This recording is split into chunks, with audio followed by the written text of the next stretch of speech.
Hey, John, how are you, Senator? How you doing? How you been?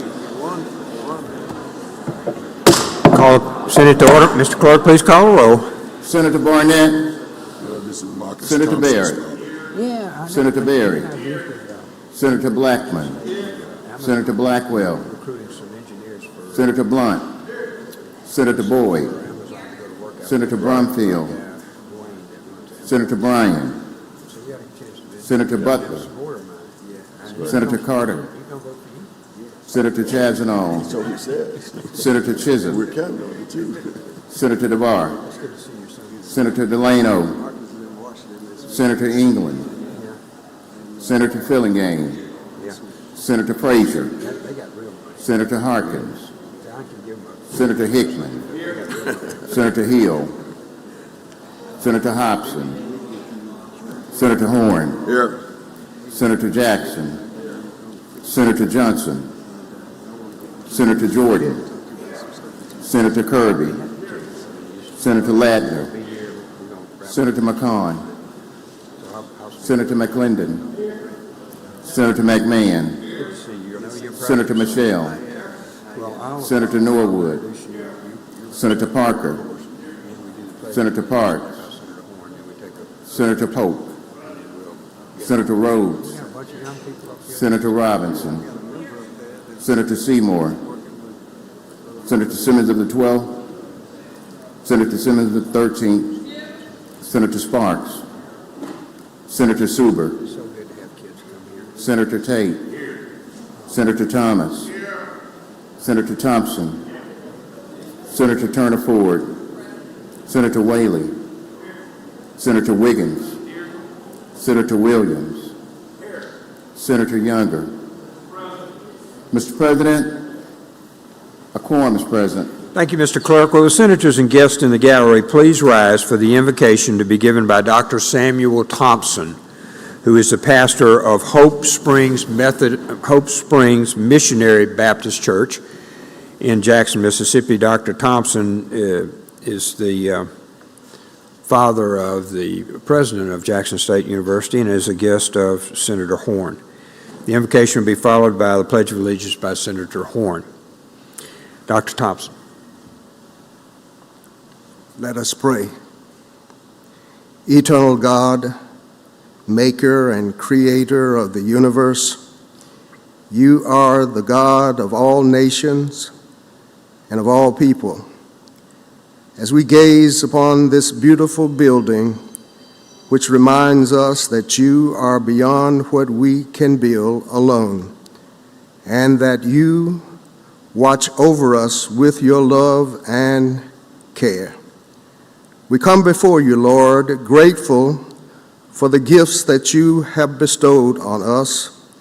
This includes our system of government, one that is designed to ensure the fullness possible participation of the people in the decisions that impact their lives. May we honor this gift, protect it, and use it on behalf of the interests of all. Lord, I pray over those who are in these offices that govern our state, our senators, representatives, and the Governor Tate Reeves. Lord, please guide them in their service, that they will make wise decisions which are always in the best interests of all people, decisions that bring equality and justice for all and would create a state where everyone knows that they are valued, cared for, and celebrated within all of their diversity. May we foster an environment where we respect the unique dignity of every person. Lord, give us the ability not to seek simple answers to complex problems, nor to deflect blame on others. Help us to recognize that it is in the submitting ourselves in the service of you and to love one another that the power reaches beyond perfection. O Lord God, give us the grace to listen to one another, and to help us to work together as one people to understand that together we stand and divided we fall. So Lord, please hear my prayer.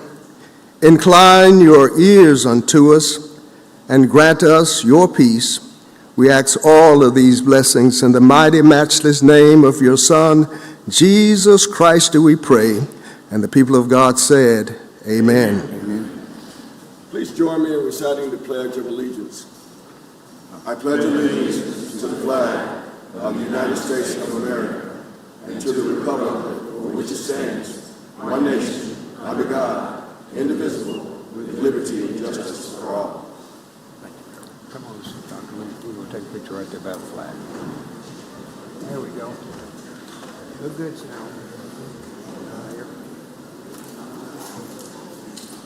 Thank you. Thank you. Thank you. Call me after the session. Thank you, Dr. Thompson. Thank you, Senator Horn. Now the reading of the journal. Senator Blackwell, you're recognized. Thank you, Mr. President. I move we dispense with the reading of the journal. Senator moves to dispense with the reading of the journal. All in favor signify by saying aye. Aye. Opposed, no. The ayes have it. Message and petitions, Mr. Clerk. Mr. President, there are none. Thank you, Mr. Clerk. Committee reports. Senator Blackwell, you're recognized. Thank you, Mr. President. I move we dispense with the reading of the committee reports. Senator moves to dispense with the reading of the committee reports. All in favor signify by saying aye. Aye. Opposed, no. The ayes have it. Next, the reading of the titles of bills and resolutions are recognized. Senator Blackwell. Thank you, Mr. President. I move we dispense with the reading of the titles of the bills and resolutions. Senator moves to dispense with the reading of the titles of bills and resolutions. All in favor signify by saying aye. Aye. Opposed, no. The ayes have it. Thank you. Introduction of guest, Senate. Introduction of guest. Senator Wiggins. Thank you, Mr. President. We in the gallery, and I'm going to ask all of them to stand up. We have with us from the city of Pascagoula, City Manager Justin Larson, along with Lindsay Mitchell, Communications, and with them is the Pascagoula Mayor's Youth Council. If they would all stand up, we appreciate them being here to learn everything going on around here. So please give them a big welcome. Thank you.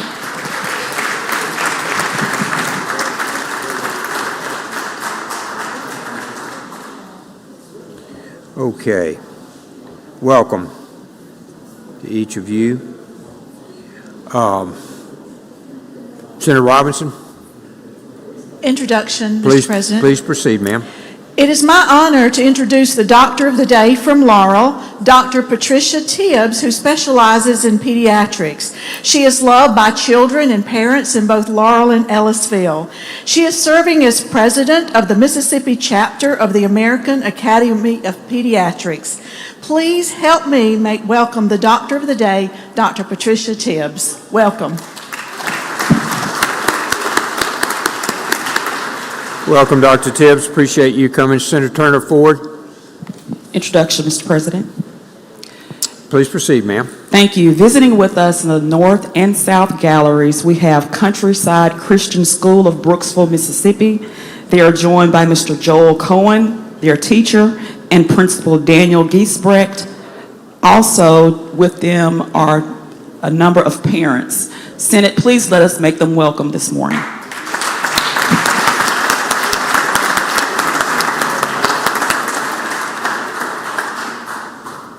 Okay, thank you. Thank you all, and welcome. Any other introductions? Okay, Senator Blackwell. Dean?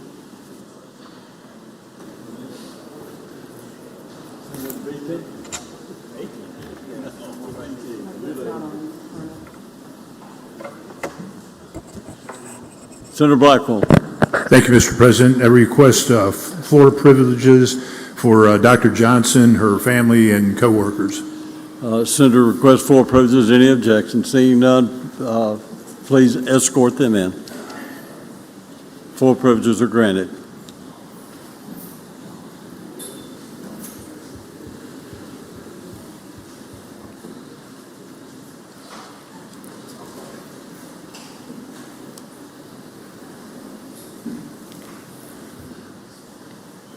We're here today to recognize Dr. Johnson. A lot of you know her as being over our board of nursing here, but she's been recognized as the president of the National Society of State Board of Nursing.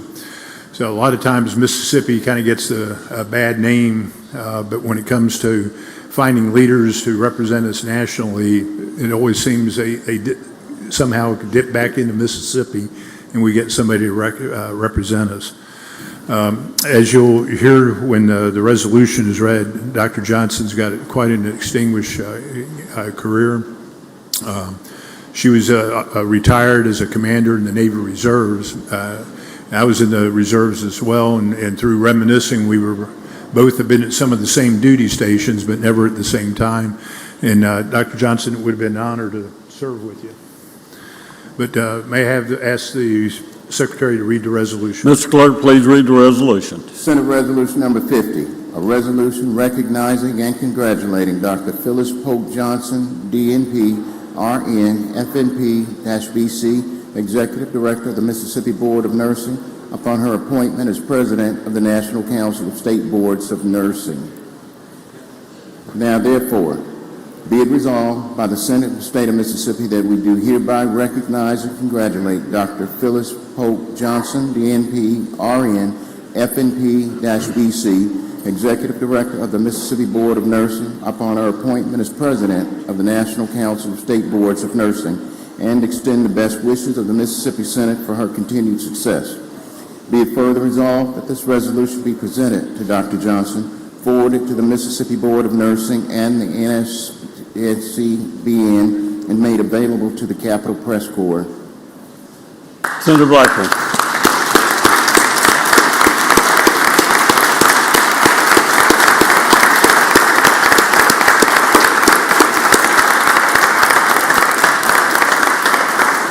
Senator Blackwell, you recognize. Mr. President, I request you recognize Dr. Johnson to speak to the Senate.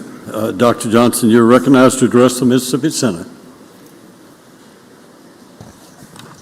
Good morning. Morning. First, I want to recognize my Maker, who I give all praise to begin with, because without him, I am nothing, and I could not be standing before you today. Secondly, I'd like to recognize the governor of this great state of Mississippi, the lieutenant governor, the leadership, and the distinguished members of the Senate. Thank you so much for this honor. It is indeed an honor. I must say, a little old girl from Carthage, Mississippi, who went to South Leak High School in Walnut Grove, Mississippi, never imagined she would be in this position. But what is for you is for you. And I represent Mississippi wherever I go. As Senator Blackwell stated, Mississippi has challenges, and sometimes the positive things are not recognized.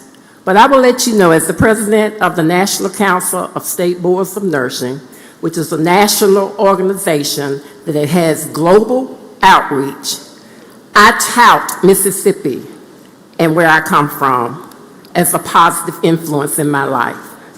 So I want you to know that I try not to embarrass you, that wherever I go, Mississippi is touted as something very important, and especially not only in the nursing profession, but in any profession that I encounter and on the global stage. So I want to thank you for this opportunity. I want to recognize my family, my husband in his absence, Clinton Johnson, who could not be here today.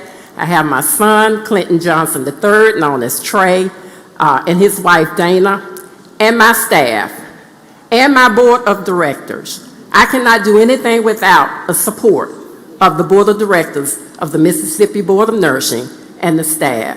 And I'll tell anybody, I have the best staff in the world. So thank you for this opportunity. Thank you for the honor, and I appreciate everything that you do for the great state of Mississippi. Thank you. Thank you.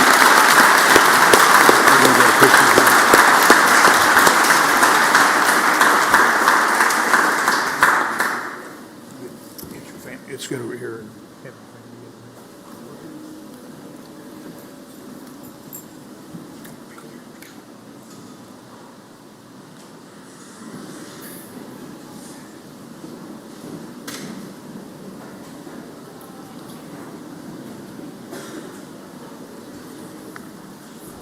Thank you, Senator Blackwell. Thank you, Dr. Johnson.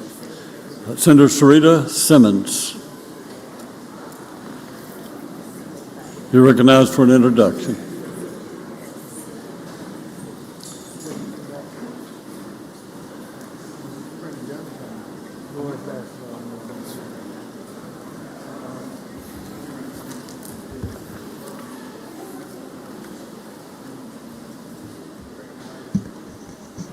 Mr. President, I request floor privilege for Ms. Sarita Bud Cooper.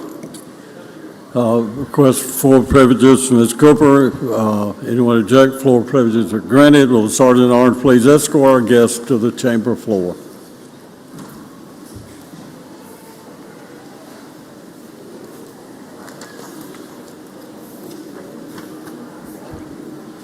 Senator Simmons.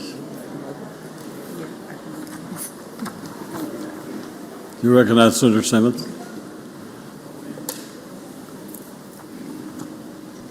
Oh, I'm sorry. I didn't know more were coming.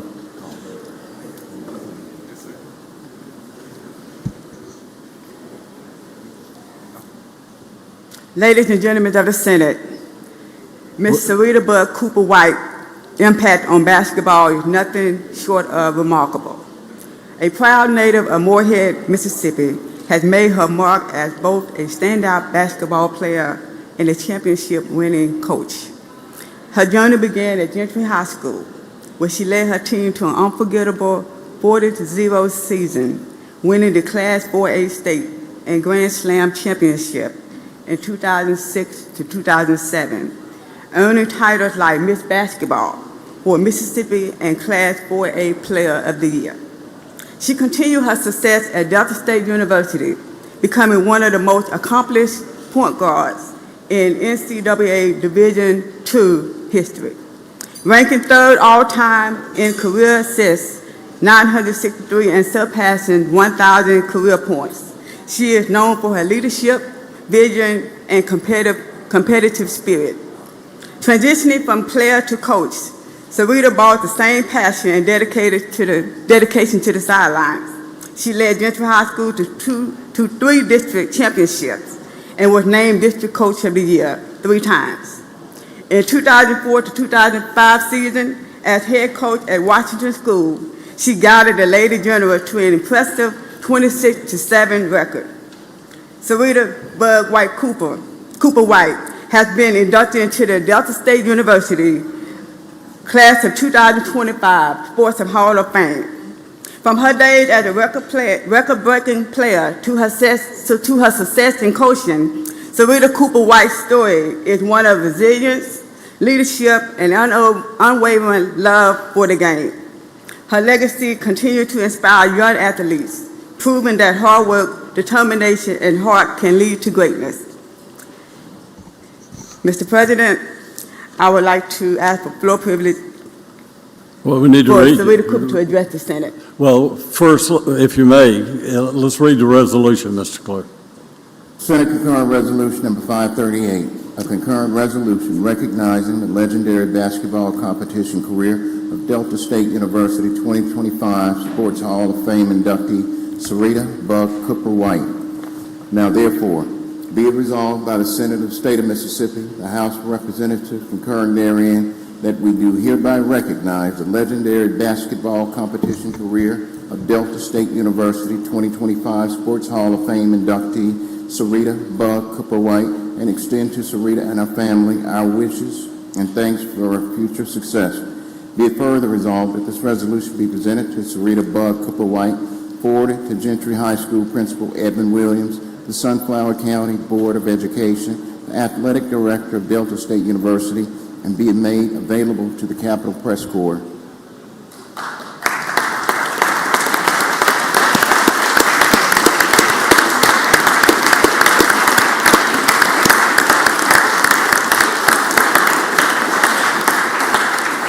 Now, Senator Simmons.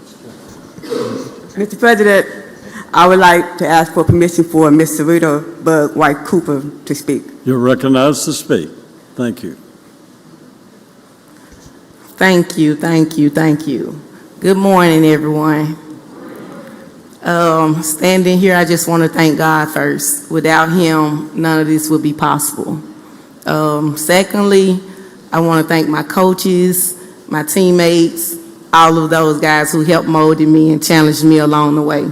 I have my family here. I have my husband. He's been by my side since high school. I have my mother here. She just sacrificed so much for me to become the woman that I am today. I have my former assistant coach, which is my nephew. He's here, Jaden Stubbs, right here. He does all the work in the background. He's great. I am humbly thankful for this recognition here today. I just want to say thanks again and be blessed. Thank you.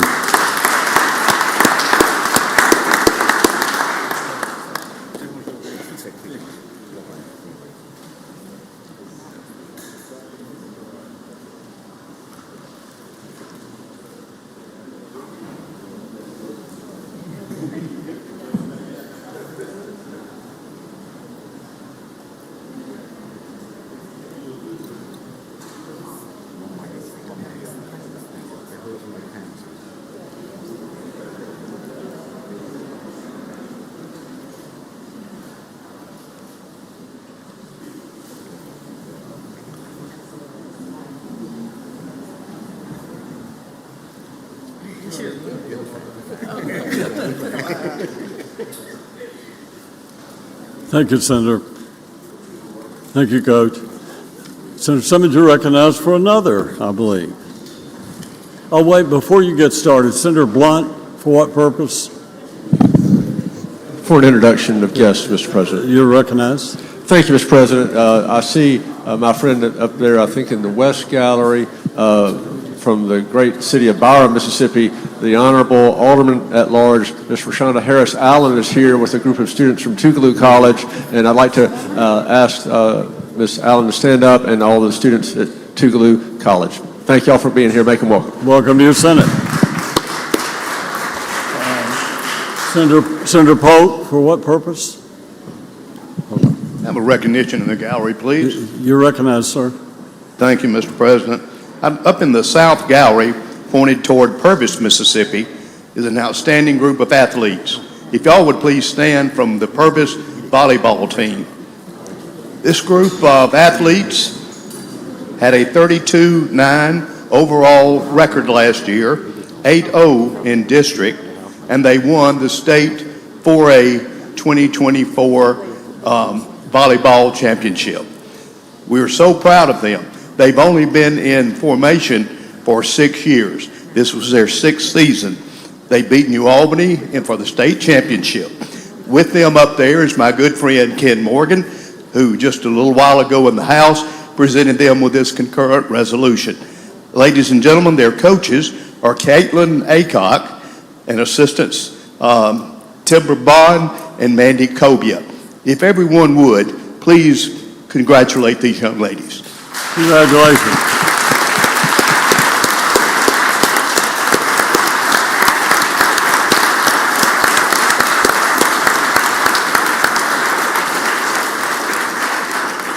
Senator Hickman, hold on, Senator Simmons, we're coming. We need to do a few introductions. Senator Hickman, for what purpose? Introduction, Mr. President. You're recognized. Mr. President, joining us in the West and North Gallery is a group of scholars from Tougaloo College. I'm going to ask that they stand at this time. They are here for their 2nd annual day at the Capitol. And if I do say so myself, they are an impressive group of students. Many of them have to deal with me on occasion as their professor, but they are joined by their world-class faculty and staff, and I can say that because I'm a part of that group. Ladies and gentlemen of the Senate, please make these scholars from Tougaloo College feel welcome today. Welcome to your Senate.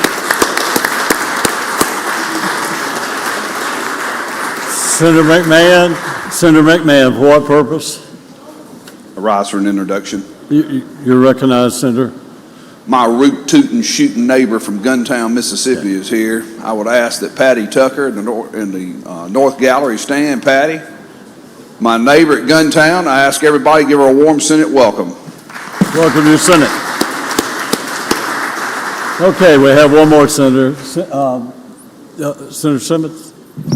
introduction, Mr. President. You're recognized. Thank you, Mr. President. On behalf of myself and Senator Sarita Simmons, we'd like to introduce one of our Board of Supervisors from Bolivar County, Jacoris Lerner, in the West Gallery. Jacoris, would you please stand? I ask the Senate to make him feel welcome. Welcome to your Senate. Okay, Senator Simmons. Thank you, Mr. President. Sarita Simmons, back to you.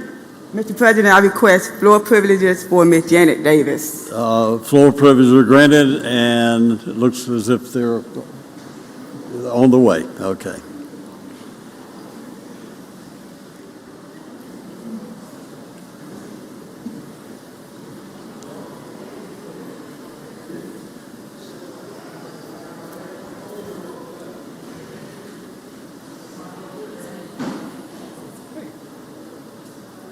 Okay, Senator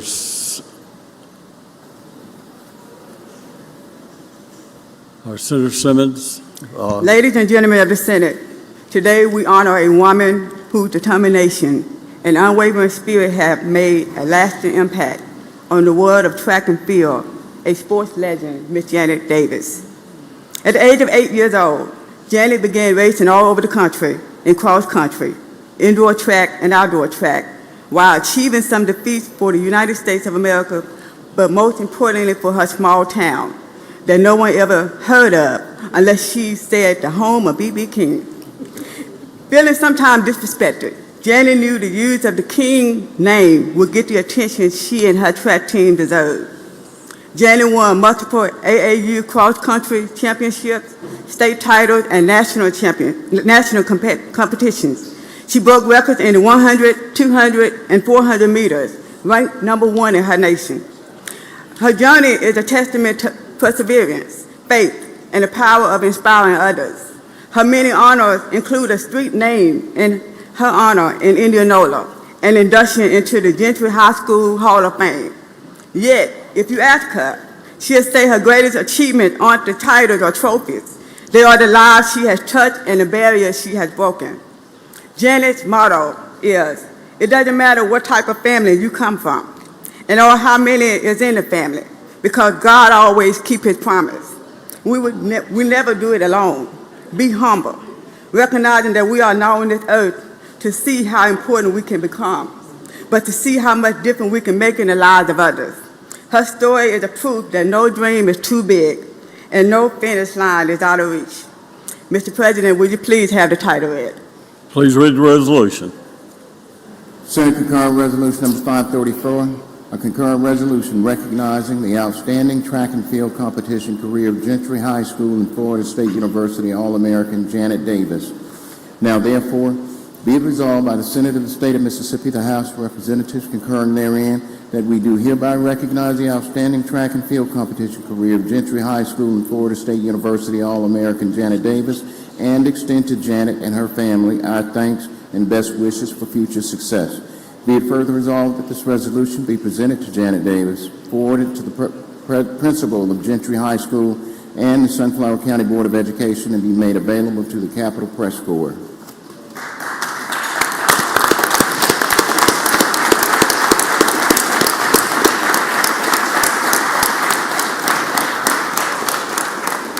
Senator Simmons. Mr. President, I ask for permission for Ms. Janet Davis to address the Senate. You're recognized to speak, Ms. Davis.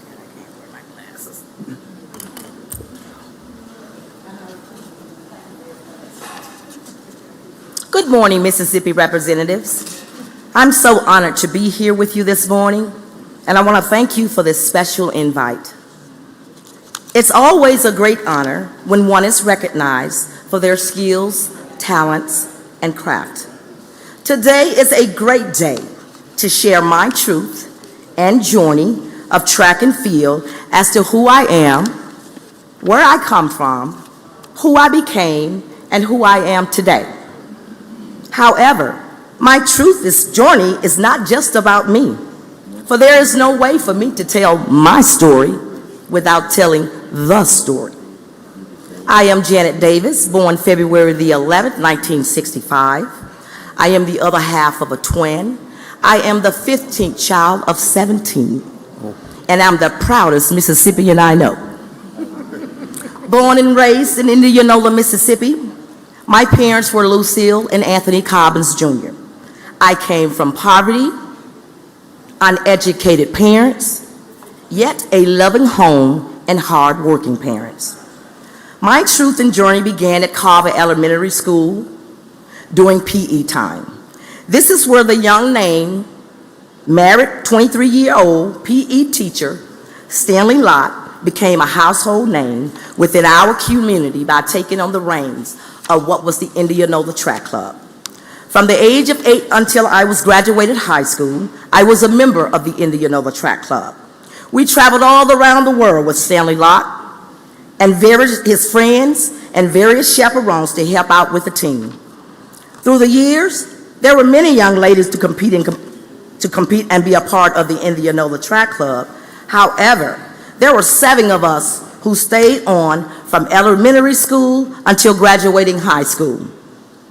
We would all later go on to receive full track and field scholarships from universities such as the University of Alabama, Alcorn State University, Southern University, and Florida State University, something our parent could ever do. By the way, I say parent because none of us had fathers in our home. Much later on in life, after just lifing myself, still pure at heart, a virgin at life, I finally came to realize that Stanley Lott was our heaven-sent angel. My heaven-sent angel. I went from wanting to emulate my brother, Arthur Lee Davis, to being coached and trained by one of the best coaches and caring coaches that any athlete could ask for. Try imagining, at the time, being poor from Mississippi in the 1970s, a single parent, traveling with 7 different children, ranging from the ages of 8 till 11 years old, 7 different personalities, and from 6 different homes. That's hard to do with our own family members. Yet, Stanley Lott managed to do it with ease, while having a family of his own. Whatever hiccups that may have transpired along the way, we never knew, because Stanley Stanley Lott shielded us from them. We all never knew. We were just poor kids, traveling almost every weekend, whipping up on everybody all around the country, and knowing at some point at the end of the day, we were going to go to a restaurant. We didn't have a care in the world. Training alone was difficult, especially during the winter months. Again, Stanley Lott continued to coach and train us under some of the worst conditions while trying to become and compete as elite athletes. We trained from cross-country season to indoor season to outdoor track season for 11 straight years. Our competitors had all the things we yearned for, like the luxury of weight training, training on a turf track, indoor or outdoor. And during the winter months, our training was done in the gym. Cross-country training was done at the industrial park. And when injured, there was no way for us to rehab. And when we traveled, donations were given by the Lott Furniture Company, Robinson Studio, other people within our community, and support from people who just simply cared enough to help out. But a sacrifice. The story, our story, has never been told. Since moving back to Mississippi, we have only talked about this amongst ourselves within the last 2 years. One thing is for sure, we all know we won the lottery with Stanley Lott. Ask Patricia Hudson, she can tell you everything. But be careful when you ask Mr. Lott, unless you're ready to write your #1 book, he'll tell you. He knows everything. He remembers the time, the place, everything, okay? And though all of our competitors through the year, without looking, and although our competitors were faster, Gentry High School in the Indianola Track Club, we were faster. As the Clarion legend once printed, there's a man dealing in speed with grade school girls.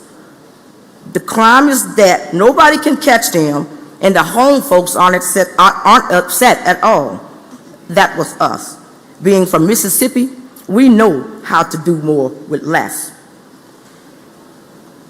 In closing, I am truly grateful for this awesome opportunity to speak before this assembly. Special shout out to the Mike Magazine for spearheading this effort, to Senators Sarita and Derek Simmons, Senator Blackman, and Senator Otis Anthony. I would like to thank all of you for this special invitation. Thank you so much for recognizing my achievements. I will always cherish this special moment. If my parents were alive, this would be one of their proudest moments. I know it certainly is one of mine. I am still proud to be from the great state of Mississippi. Thank you, and may God bless this assembly and the USA. Thank you.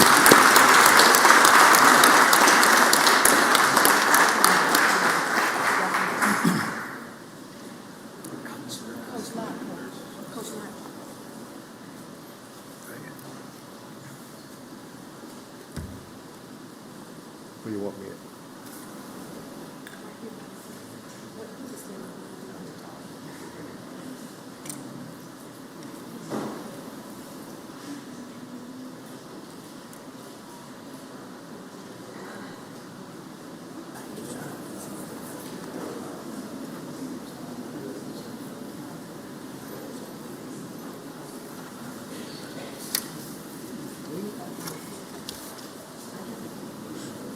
Thank you. We were honored to have you today. Thank you, Senator Simmons, also.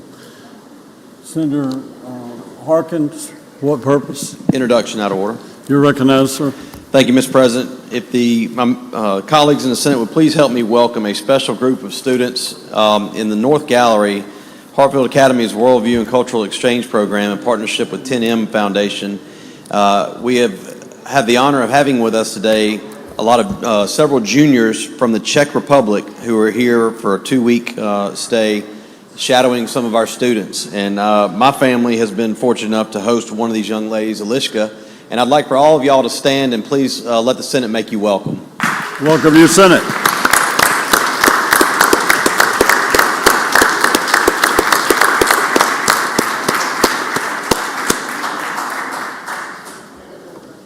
Okay, Senator McClendon for an introduction. Thank you, Mr. President.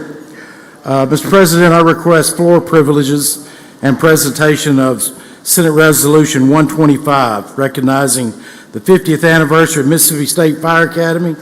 Also, if Chairman Michelle, he's here. Also request floor privileges for Executive Director Kelly Elliott of the Fire Academy, as well as Commissioner Mike Cheney, Insurance Commissioner. With no objection, floor privileges are granted. Will the Sergeant at Arms please escort our guests to the chamber floor?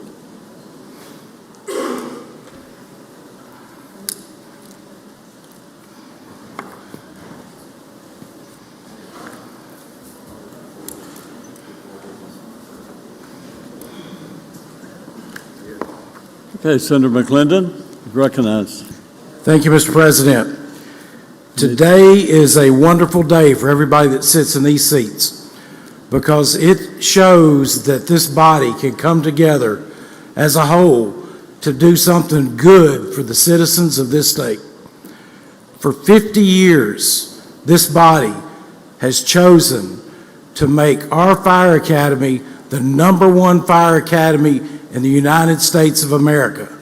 A fire academy that teaches firemen from all over the country that comes here to learn how to do an LP burn, an underwater rescue with a boat, a fire on a crashed airplane, and many, many other things, wrecked vehicles, everything you can imagine. The Fire Academy has touched everyone in every community in this state. And for that, I am deeply grateful to be able to make this presentation today. One of the things that I was passionate when I ran and got elected was first responders, my teachers, and our infrastructure. With those things, and our retirees, those 4 things were my #1. And one of the biggest honors I ever had in my life was being able to speak at the Fire Academy to a graduating class as a freshman senator, to be able to speak to a graduating class of heroes. They weren't heroes yet, but they were heroes to become in someone's life where they may have saved them in a car wreck, a house fire, a drowning, an overdose, heart attack, whatever it might be. This group of people taught the people that were heroes in our past, our present, and our future. And I would hope this entire body would continue to support the Fire Academy and our rural fire truck program to the nth degree, because that's what we're here for, is for the citizens of the state of Mississippi. And with that, I would ask, Mr. President, if I could ask Commissioner Cheney to speak a little bit. Yes, Senator, if it's all right, Senator, start to say Senator Cheney. Commissioner Cheney, let us read the resolution. Mr. Clerk, let's read the resolution first, and then Commissioner Cheney. Please read it. Number 125, a resolution commemorating the 50th anniversary of the Mississippi State Fire Academy and recognizing its impact on fire service training and public safety in Mississippi. Now therefore be it resolved by the Senate of the State of Mississippi that we hereby commemorate the Mississippi State Fire Academy, its leadership, instructors, support staff, and graduates on the occasion of its 50th anniversary, and extend our deepest appreciation for its invaluable contributions to the safety and well-being of the citizens of Mississippi. Be it further resolved that this resolution be presented to the Executive Director of the Mississippi State Fire Academy and made available to the Capitol Press Corps.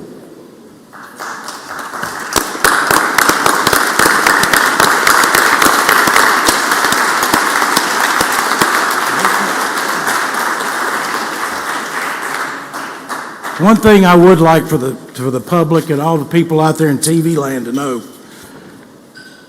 these are the senators that signed on, not an empty chair in the lot. So that's what this body thinks of the Fire Academy. And with that, I'd love to have Mr. Cheney, Commissioner Cheney, come and speak a little about the Fire Academy. Sir. Commissioner, you recognize. Thank you, Senator Kirby, President Pro Tem. You know, the Fire Academy's idea came about during the reign of Evelyn Gandy when she was Commissioner of Insurance. Some of you in this body, a few of you are still around, and as I look around, I recognize a few of you. And it came to fruition when she became also Lieutenant Governor after she was Commissioner of Insurance. That was 50 years ago. You make a difference by what you do every day in this body. And when you created the #1 Fire Academy in the United States and properly funded that academy, what you have done is you have saved lives and property for the citizens of this great state of Mississippi. We're going to have a very quick history given to you by Executive Director Kelly Elliott, but I want to thank you for passing a bill to name 4 of the buildings at the Fire Academy for 4 people that serve there, and also for Mary Ann Stevens, a very special person who helped me a great deal when I was in the House of Representatives before I became a senator, thank goodness. Y'all supposed to laugh at that now, you know how that is. And she understood what it was about to have proper funding for fire trucks, and we've named some buildings for her and for 2 other executive directors. With that, will you please make welcome Executive Director Kelly Elliott from the State Fire Academy. Director, you recognize. Hey, thank you very much. Hey, I'd be remiss to not say that I have a bit of pride to be able to stand here for the agency that we represent, the State Fire Academy, and the mission that we carry out day in and day in. The folks that we have here behind you are just a small representation of what keeps the Academy going. When we talk about the history of the Academy, we talk about it being established in 1974, and actually sometime around 1975, we had groundbreaking of what we call our administration building that we're in today. A special note about that, we just sat in a meeting this week about doing a design to upgrade that original building. So 50 years has been pretty good there as far as it holding up and carrying out the mission that the state of Mississippi and the citizens deserve. But hey, just to kind of tell you how we started with an executive director and a handful of instructors working out of a bed of a pickup truck. So they would go all around the state with a couple of nozzles and a couple of props and train firefighters all over the state of Mississippi.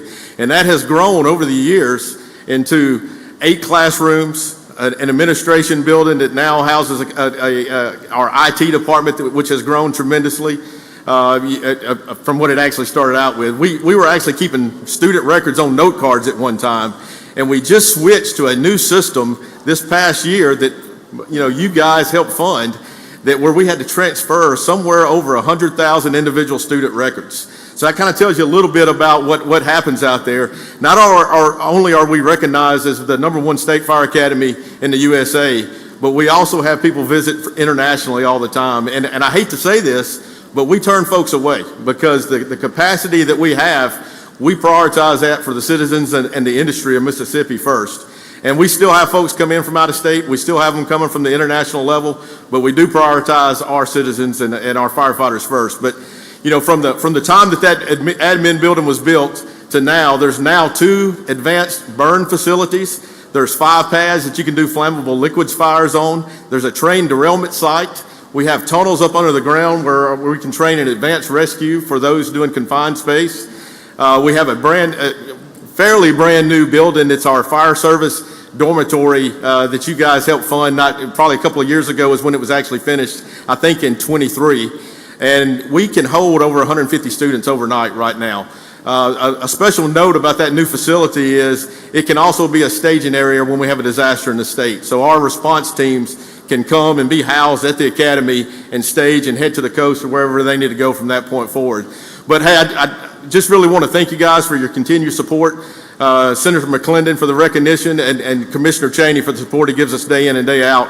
And we look forward to continuing and delivering the service that we deliver every day out there for all of our responders that serve your communities. So thank you very much. Thank you.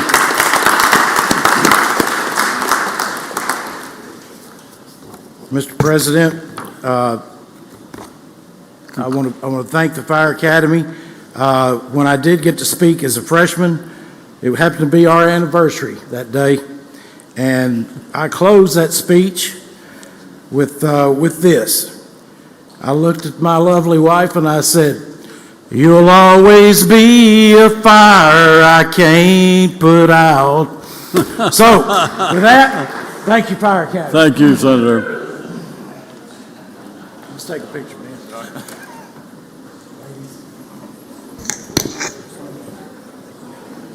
Apologies to George Straker.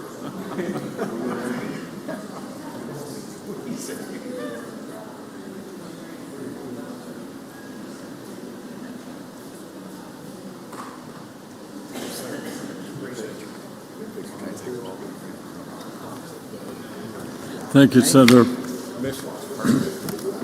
Senator McClendon, I believe you have another. Appreciate y'all. Thank you, gentlemen, Thank you for the very job you do. Senator McClendon, recognized for another introduction. Yes, sir, Mr. President. I would like to request 4 privileges and presentation of SR 126, congratulating the Lake Cormorant volleyball team, state champions, and Coach Christina Morgan. If we could have them join, and also Senator Jackson, Senator Blackwell, and Senator Parker, who happen to be DeSoto County proud senators, to welcome this team again to the Capitol. Thank you, Senator. No objection, floor privileges are granted. Will the Sergeant at Arms please escort our guests to the chamber floor?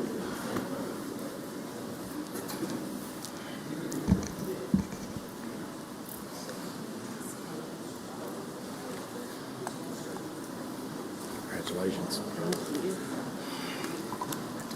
Y'all come on down, girls. Come on down, girls. You flank me right here.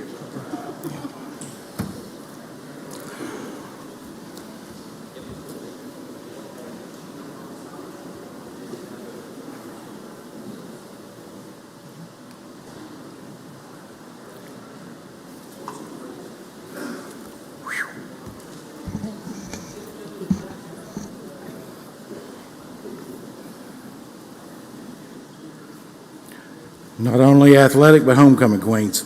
Okay, Senator, you recognize. Thank you, Mr. President. Senate, you will recognize some of these girls from being here last year, and I made a hint that they might be here again, and here they are. three-peats and state volleyball, ladies volleyball champions of the state of Mississippi.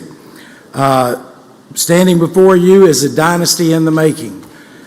School has been around for 16 years, and this school now has competed for the state championship and/or won it for 10 of those 16 years, starting as ninth graders. 10th, 11th, 12th worked their way up.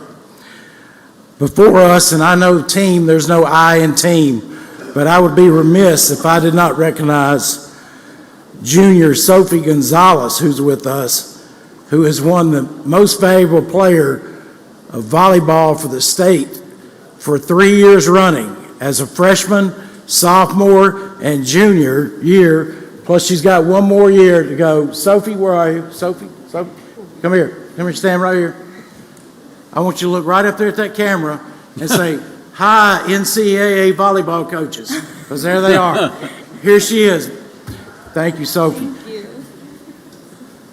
Coach Christine Morgan reached her 400th win against a team that Senator Whaley knows well, Senator Blackwell, Senator Parker, and Senator Jackson Will from Collierville, Tennessee, was their 400th win. Collierville is a powerhouse in the state of Tennessee in ladies volleyball, and of course, Lake Cormorant waxed them. Standing before you is a ball-slamming, net-blocking bunch of girls, and they are wonderful. And at this time, I would like speaking privileges for Coach Christine Morgan, if I could, Mr. President. Senator, if you don't mind, let us read the resolution first, and then we'll recognize it. Yes, sir. Mr. Clerk, please read the resolution. Senate Resolution Number 126, a resolution commending and congratulating Lake Cormorant High School Lady Gators volleyball team and head coach Christina Morgan for their third consecutive Class 6A state championship. Now therefore, be it resolved by the Senate of the State of Mississippi that we do hereby commend and congratulate the Lake Cormorant High School Lady Gators volleyball team and head coach Christina Morgan for their third consecutive Class 6A state championship and extend to the team, coaches, parents, and sponsors our best wishes for continued success. Be it further resolved that this resolution be presented to head coach Christina Morgan for the team, forwarded to the Lake Cormorant High School principal and the DeSoto County Board of Education, and be made available to the Capitol Press Corps.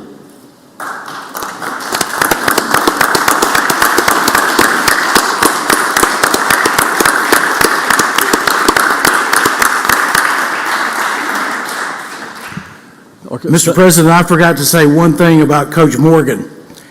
Coach Morgan is not only an outstanding volleyball coach, but she's an outstanding teacher, and she was recognized as the DeSoto County Teacher of the Year for this year. And for that, I'd like to give her a warm welcome to that. And Coach Morgan, please.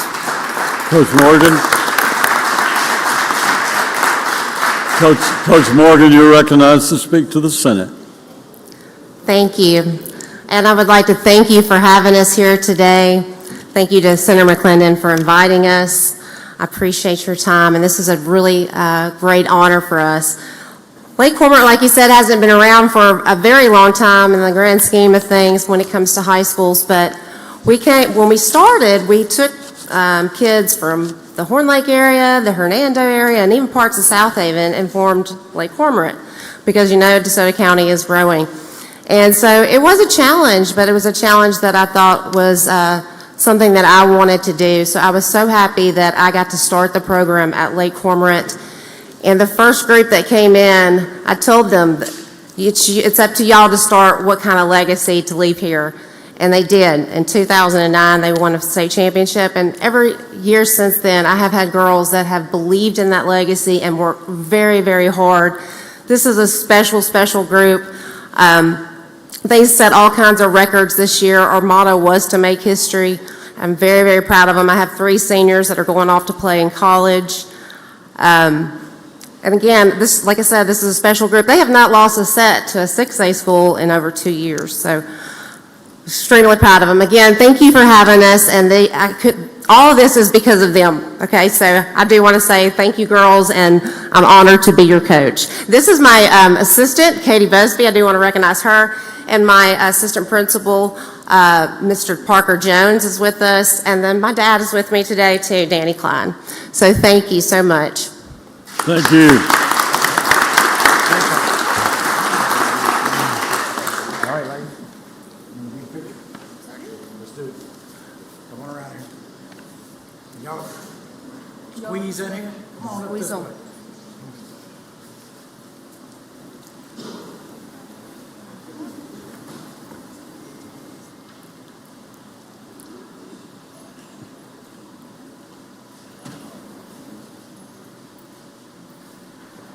Got it?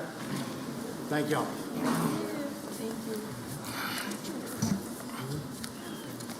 Thank you, Senator. Congratulations, young ladies and coaches and administrators.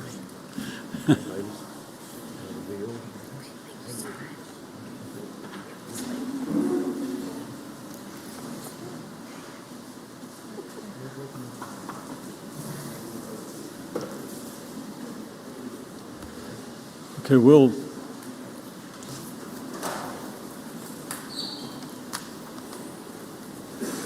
will move on now to the calendar today.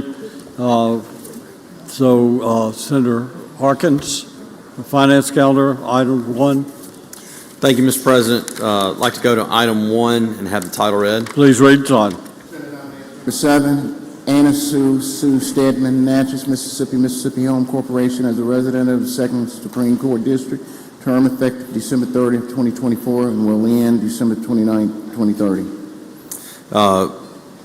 My motion is we do advise and consent. The peer report came back, no derogatory information. The only thing that was missing was she needed to file an oath with the Secretary of State's office. She did so yesterday. Her nomination met all applicable state law, so there was no derogatory information. So motion is we do advise and consent on Senate nomination number 7. Motion is, seeing no question, motion is we do advise and consent. Use of the morning roll call.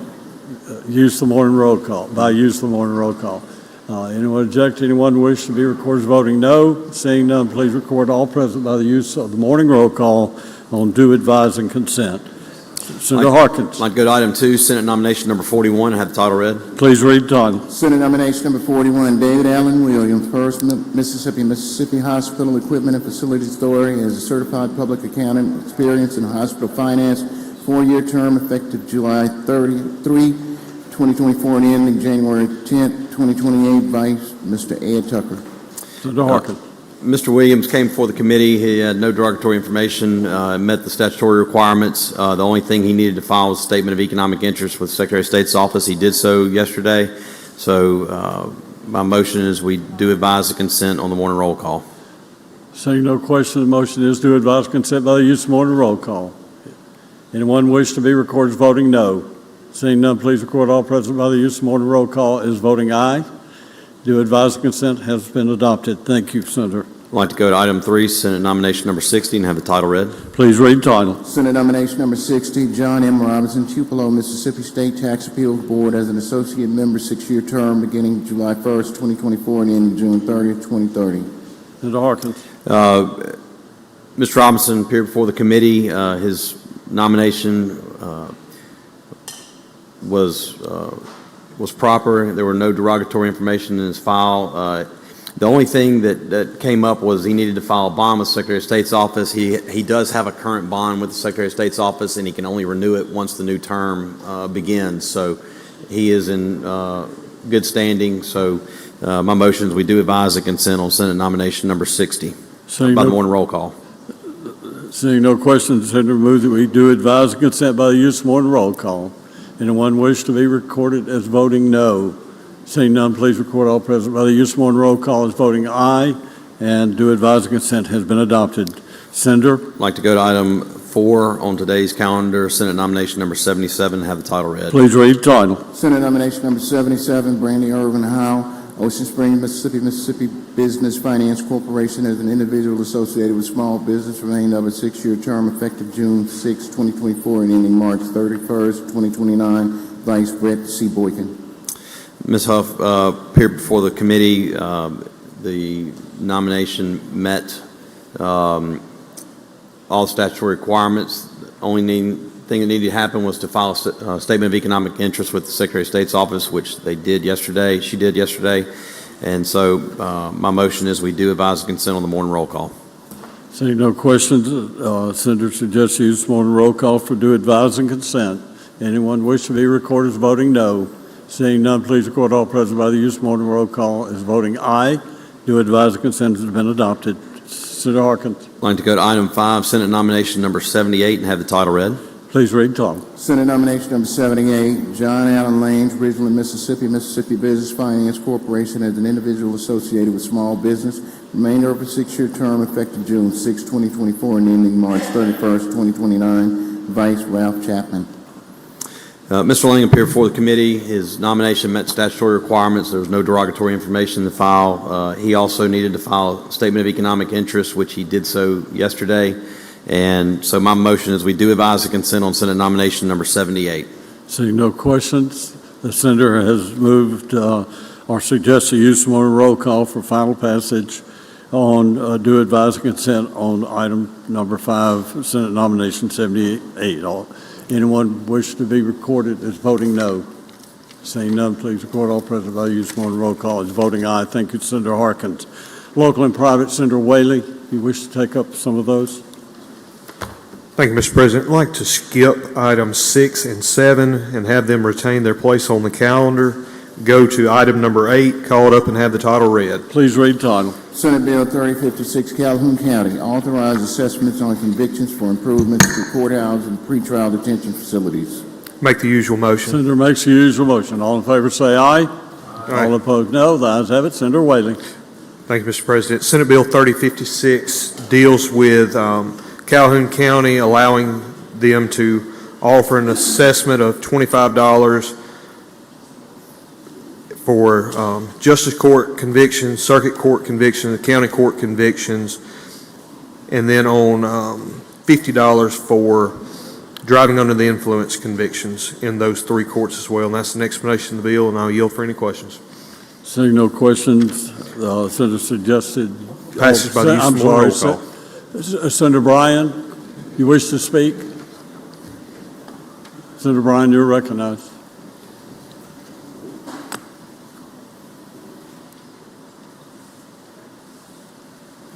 I want to make clear that I'm going to vote yes on this, and I don't want to interfere with anyone's local and private. This was just the first one of these that came up while I was paying attention. I think last year we set a precedent for doing this. But I keep coming to the podium over and over and pointing out that what we're doing in this legislature, obviously, intentionally, malevolently, with intent and deliberation, is loading up the burden of government on the hard-working people who can least afford to pay for that burden, all the while making life easier for those who are the most affluent, even though the affluent people themselves are not down here asking for it. These are assessments on traffic fines. We're going to build courthouses by running up the cost of traffic fines and assessments. That burden falls most heavily on those who can least afford it. The more affluent you are, the more powerful you are, the easier it is to avoid traffic stops. I think we all know that. And by continuing to place economic burdens on people who have committed crimes and are in the criminal justice system, we are making it more and more difficult for them when they get out of prison to get into some sort of situation where they're not being repeat offenders. One of the things that everybody in jail has in common, just about, is that he or she is going to get out and live amongst us. And what that individual is like when he or she gets out of the correction system depends in large measure on how the person's treated in the correction system and what happens to the person upon discharge.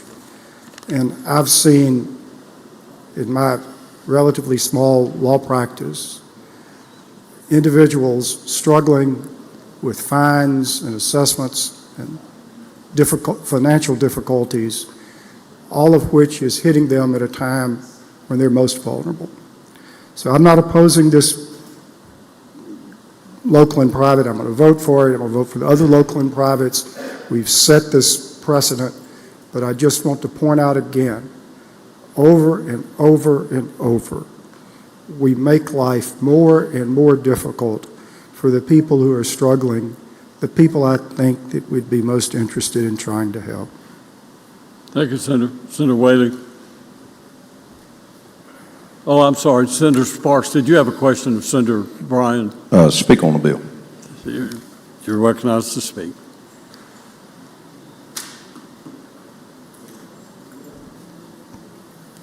I'm going to agree with Senator Bryan. I voted no in committee, and I'll vote no today. I understand it's the sensitivity of a local and private, and I am not asking anyone to vote no.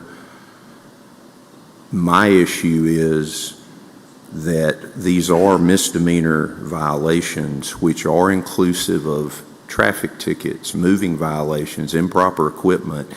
But my bigger concern is we're seeking a source of revenue, and I'm fine with that. And you know what? If any of my 3 counties approach me to drop a bill on this same subject matter, I would feel obligated to do that on their behalf while I politely explain to them that I will vote no on it, but I will ask everybody else to vote for it. We might as well just admit those things. The reason I have a concern is because there seems to be confusion when we aggressively move to eliminate revenue sources for the state of Mississippi, of which is a policy I support, that we seem to be blind to the impact that it's going to cause, that's going to ripple through our local and private communities. Because since I've been here, in the 6 years I've been here, partly due to good fiscal management of this state, partly due to the pressing down of unprecedented federal funds, I have had the ability to have taken home, if you will, money for my district. I want to be very clear to our cities and counties, those things are not continuing in perpetuity. And we have to budget and manage for the expenses of our counties and our cities. And the wrong-headed argument against income tax reduction and elimination that it will raise property taxes fails to understand that property taxes are a local matter. But this is the legislature voting to allow a stream of revenue that is an assessment on a fine, of which I am very respectful of all the authors of all these bills that are coming forward. But while we're discussing revenues, tax credits are the same thing. So every program that everybody wants going forward that pluses up the budget should be looked at with greater scrutiny, as well as any tax credit program. Because as we move forward, there will be no payroll tax credits, but that is the explanation. And again, I'm not asking anyone to vote against this bill. I'm just trying to explain why I will choose to vote no today, and that we should consider the impacts as we move forward on every new program and every credit as it impacts our budget. Thank you. Thank you, Senator. Senator Wiggins, for what purpose? Question for Senator Sparks. Senator Sparks, you yield? I yield. Senator Wiggins? And let me preface by saying I literally have, as I best recall, never voted against a local and private. And so you mentioned committee. I'm curious what the discussion was on this bill in committee. You said you voted no and it advanced to the floor. What was the discussion in committee that allowed it to get here? The discussion in the committee was the discussion in the committee last year. I did not ask a question this year. Bills of the same magnitude were there last year. I raised every issue that I just raised, some that Senator Bryan raised. And I mentioned in committee how awkward and uncomfortable it is to speak in a manner that appears to be negative towards someone's local and private. It's the concept. I don't even know what county's behind me on this board. That's why I'm being very clear. Any of them, including my own county, that asks for this, that becomes a bill that is before this body, my intention is to vote no. I don't think this is the proper way to handle this. Well, so that's my question. Reading the short title, what it looks like is in this county, the convictions and the fees assessed are going to go to build renovations. To me, there's an inherent conflict in that. The whole point of the criminal system is punishment, not to, at the end of the day, raise money. And it seems like the conflict is there's an incentive to go get convictions just so we can raise money to build our building. Am I reading that right? Is that part of what gives pause? It is the way I understand it, but let me be fair to any person who's dropped a bill like this. We already pepper our fines with fees that are similar, that go to a burn fund, that go to a trauma fund, and they're usually tied back to an offense that maybe leads to the needs for those type things. I'm just trying to be explanatory. Did not intend to speak on the bill, but quietly vote no. But since Senator Bryan raised the issue, I did feel that I should at least explain that. But those are my concerns. You also have the concern of what I raised last year of who gets the first dollar, because we also have a circumstance where the people that owe these fines often work these fines off. You can't work off the assessments. That's not real money. You set these fines out sometimes in jail. You're given credit for setting out your fines. But the other question the state should be asking is that each of these violations includes a state assessment. Is the assessment going to be paid first, or is the special assessment for a local unit of government going to be collected first? How do you apply the assessment? And while we're at it, the traffic ticket cameras and tag reader cameras and all this other business, if that money's not coming to the general fund, then once again the question begs, are we funding units of government and private entities, or are we enforcing the statutory criminal law? Yes. Thank you, because I do think that's the considerations that go into something like this. Thank you, Senator. Thank you. Okay. Senator Barrett, for what purpose? Question. Do you yield, Senator Barrett? I yield. Senator, you recognize. Thank you, Senator Sparks. Can you explain to me, because in full candor, I'm the next up under, I'm item 9, and how this would affect the tax credits? I think you mentioned a tax credit. Oh, I was in just your explanation. No, yes, I was just responding to some of Senator Bryan's commentary about the other bills that this body has considered and how that this appears to be a way to raise revenue, if I understood his statement correctly.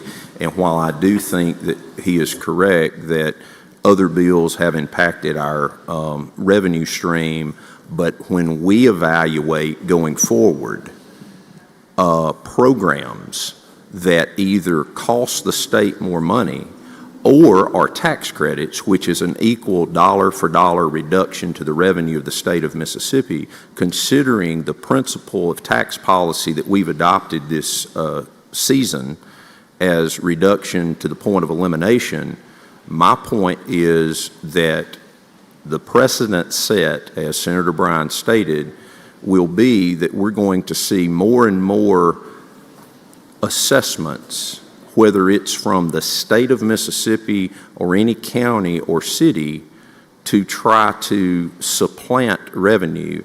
And my concern is that sometimes we don't view tax credits as what they are, is a $1 for a $1 reduction of revenue to the state of Mississippi, because this is a revenue generating mechanism, as was stated by Chairman Wiggins, that this is for maintenance and improvement.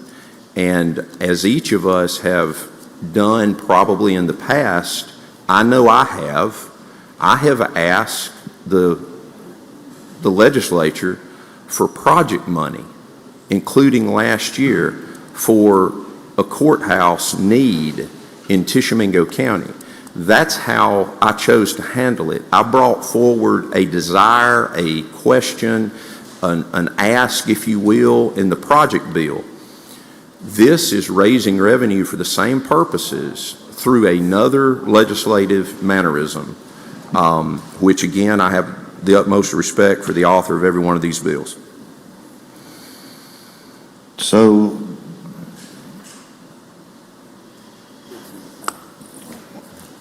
wouldn't it be a true statement that the people who are using the services of the courthouse and the services of the pretrial detention center and the services of the jail, they would be the people, according to these bills, that would be paying for that?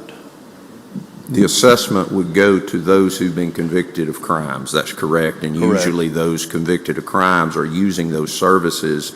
The majority, I would venture to guess, would be people who do not pass through the detention center, but are people who have violated a statutory code as it relates to speed on the roadway or stop signs or red lights or insurance at a safety checkpoint, also known as a roadblock other than Michigan v. Sitz. Those things will also pass through our courthouse while one of our citizens takes a day off of their job where they get paid to show up to answer on an arraignment day for a moving violation, as well as maybe even later on an actual contested trial date. And then after they've gone through that process, they will then be able to remit a sum of money to the state of Mississippi, to the general fund on their fine, several other assessments, and then an additional special assessment for whatever unit of government's courthouse that they are inside of. So your answer is yes? Yes. Okay. It is. And with regard to the DUI in subsection B, section 1, subsection B, those people do use the jail and do use the intoxilizer and do use the courtroom. That's correct. And again, bear in mind, I'm 100% supportive of anyone who wants to vote for this bill. I'm not speaking in negative terms toward the concept. I'm just fleshing it out for what it is. Okay, thank you, Senator. Thank you. Okay, Senator Whaley to close. I see no one else that wishes to speak or any other questions. Move passage by the use of the morning roll call. Senator suggests the use of morning roll call, final passage. Any senator object? Any senator wish to be recorded as voting no? Senator Chisholm, no. Senator Hill, no. Or present? Which one? Present. Senator Hill. Senator Wiggins, no. Present. Senator Blackwell, present. Senator Sparks, no. Senator Seymour, present. No. Present, I think he said present, yes, sir. Anyone else? Senator Frazier as present. Senator Turner Ford as present. Senator Jordan as present. Senator Jackson, present or no? Present. Okay, anyone else? All right, please read those off, Mr. Clerk, make sure we have it correct.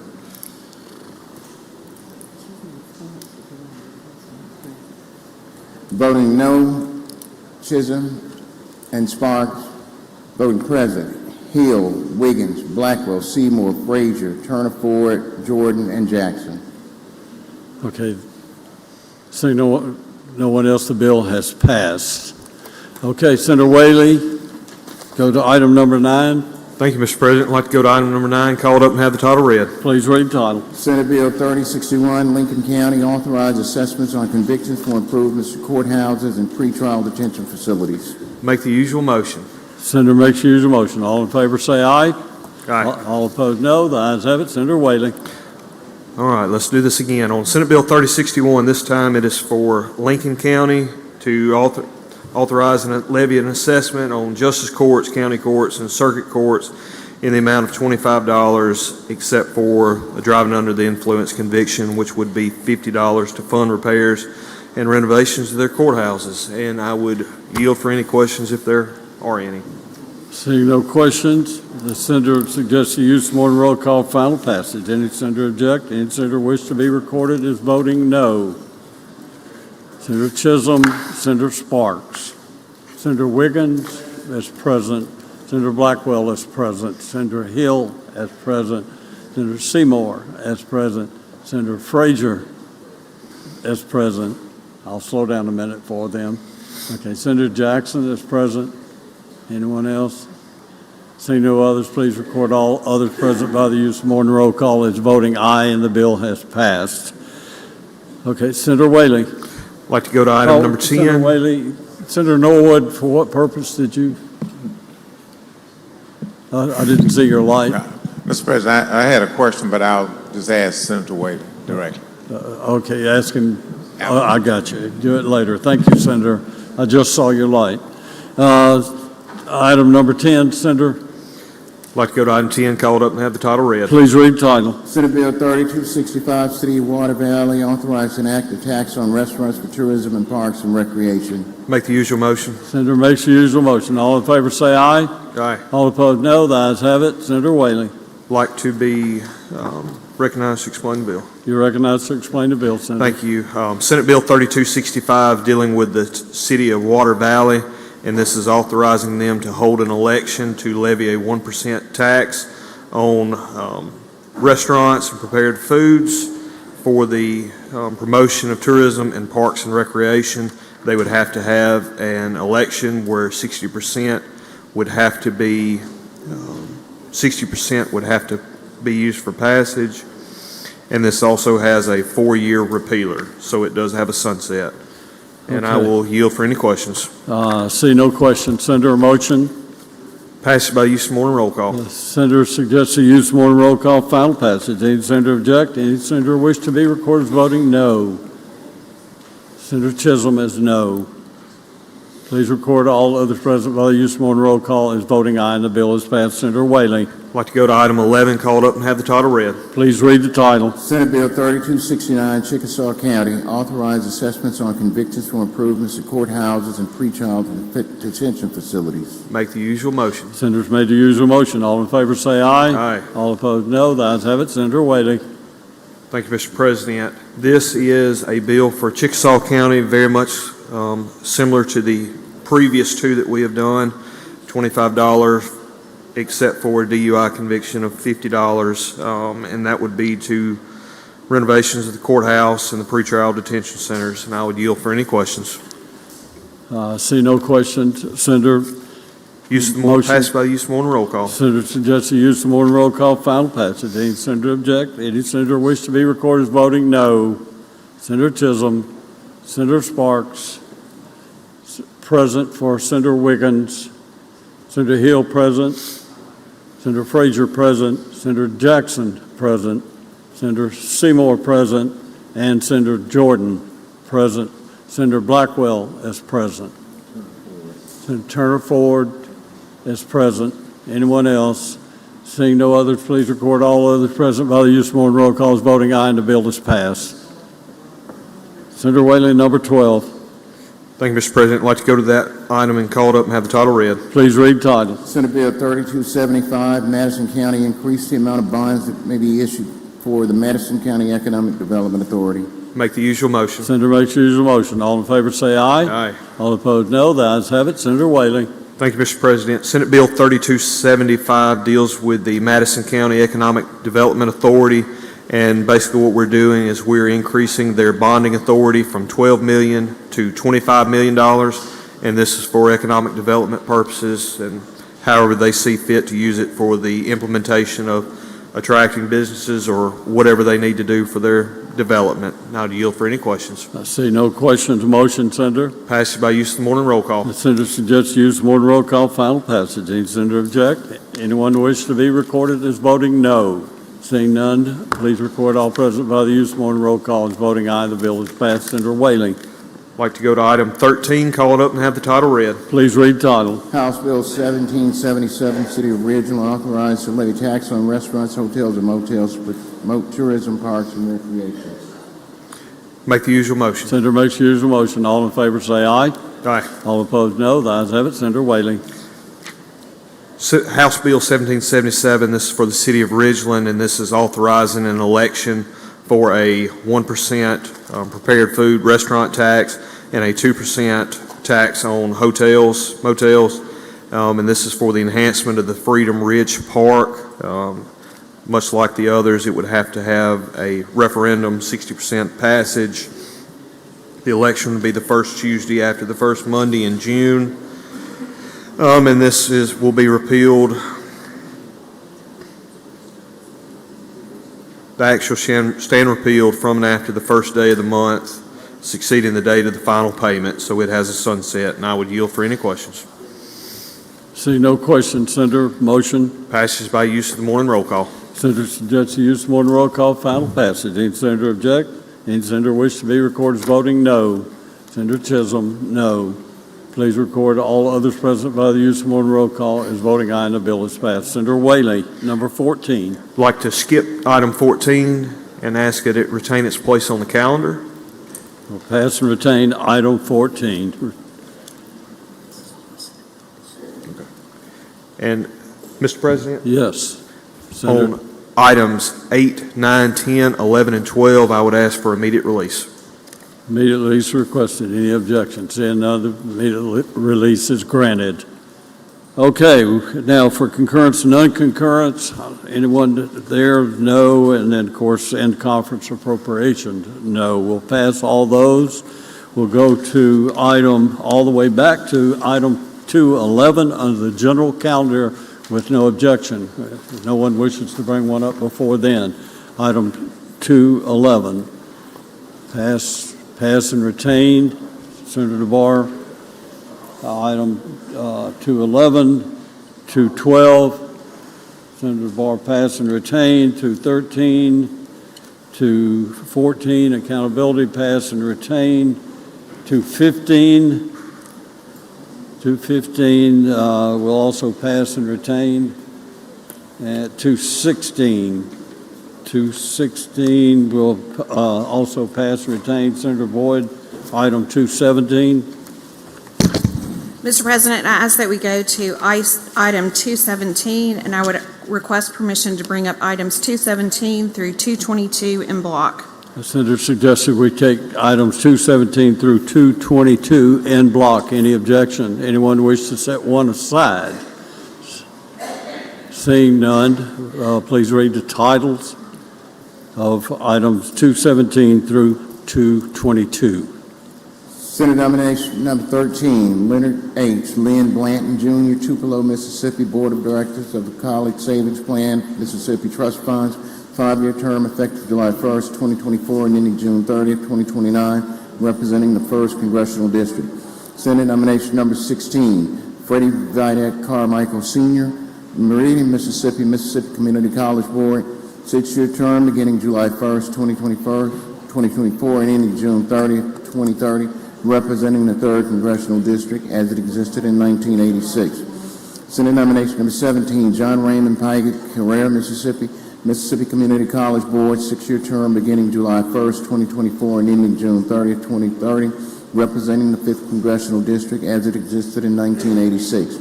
Senate nomination number 18, Cheryl Jean Thurman, Ripley, Mississippi, Mississippi Community College Board, 6-year term beginning July 1st, 2024 and ending June 30th, 2030, representing the 1st Congressional District as it existed in 1986. Senate nomination number 70, Charles Tyler Norman, Meridian, Mississippi, Board of Directors of the College Savings Plan of Mississippi Trust Funds, 5-year term effective July 1st, 2024 and ending June 30th, 2029, representing the 3rd Congressional District. Senate nomination number 87, Amy Bland Arrington, Miss Hattiesburg, Mississippi Board of Trustees of the Institutions of Higher Learning, remainder of a 9-year term effective February 4th, 2025 and ending May 7th, 2027, representing the 2nd Supreme Court District, Vice Gene Lucky. Senator Boyd. Thank you. The individuals appeared before the committee. They have all met the statutory requirements and have turned in all required disclosure forms. They are an excellent group of nominees. We had extended conversations with them about the future of higher education and of our savings trust funds and additional issues on that. So my motion is that we do advise and consent. All right, seeing no questions, senators move that we do advise consent by use of the morning roll call for final passage. Any senator object? Anyone wish to be recorded as voting no? Seeing none, please record all present by the use of the morning roll call as voting aye on do advise and consent on items 217 through 222. Senator Whaley, did you wish to be recognized? Thank you, Mr. President. I need to suspend the rules and go back to item 19 on today's calendar. With no objection, we'll go back to item 19. Senator Whaley. Call that up and have the title read. Please read the title. Senate Bill 3258, Washington County, extend the repeal date on the Washington County Convention and Visitors Committee and Tourism Tax. Senator Whaley. Thank you, Mr. President. I would move that we do not concur and invite conference. Motion is we do not concur and invite conference. All in favor say aye. All opposed no. The ayes have it. Conference is invited. Now, we're on item 223, I believe, Ports and Marine, pass and retain. 224 also, Senator Thompson. And to go to item 225, gaming, pass and retain that item as well. I believe that concludes our calendar. Anyone wish to bring up any item that we've passed over? Anyone wish to, any item that we've skipped? All right, seeing none, I guess that brings us to announcements at this time. Announcements, Senator Blackman for an announcement. Thank you, Mr. President. Senator Delano asked that I announce that the Technology Committee has a meeting tomorrow at 9:30 a.m. in room 210. Thank you, Senator. Senator Robinson.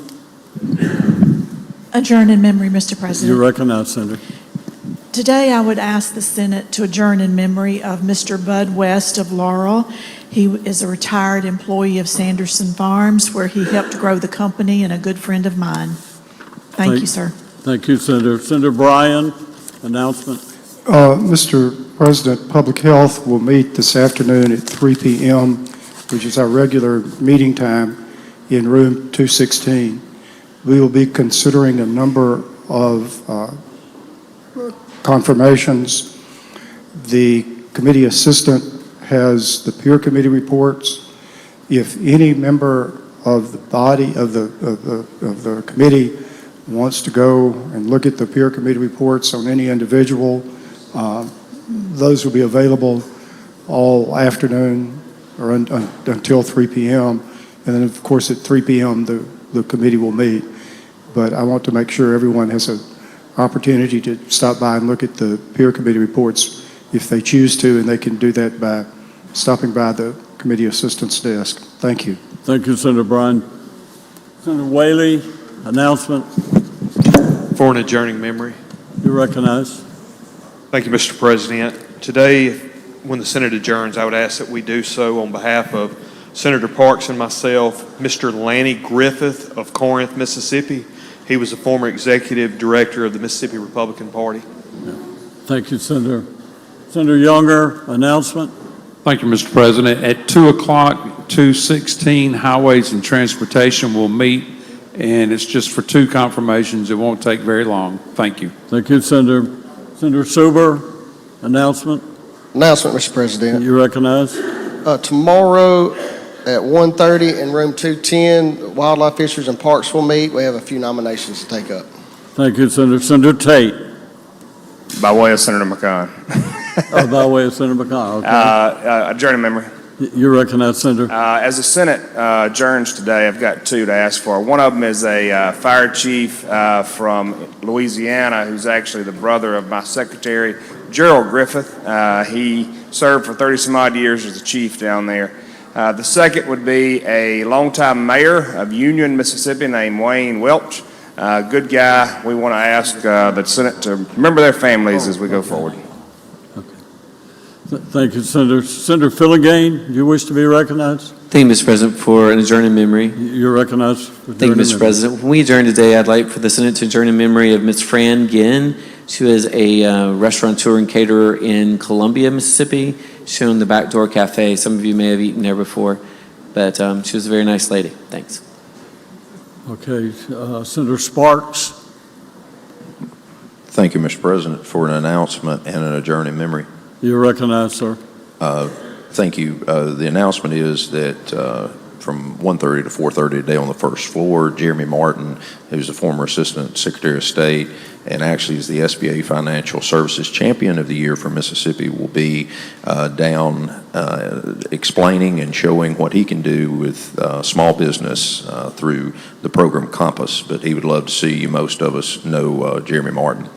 The second would be an adjourn in memory on behalf of myself, Senator McMahon, Senator Bryan, and certainly any other senator that would like to join for David Maxwell Bell, who passed away on Sunday. He is the brother of Representative Donnie Bell.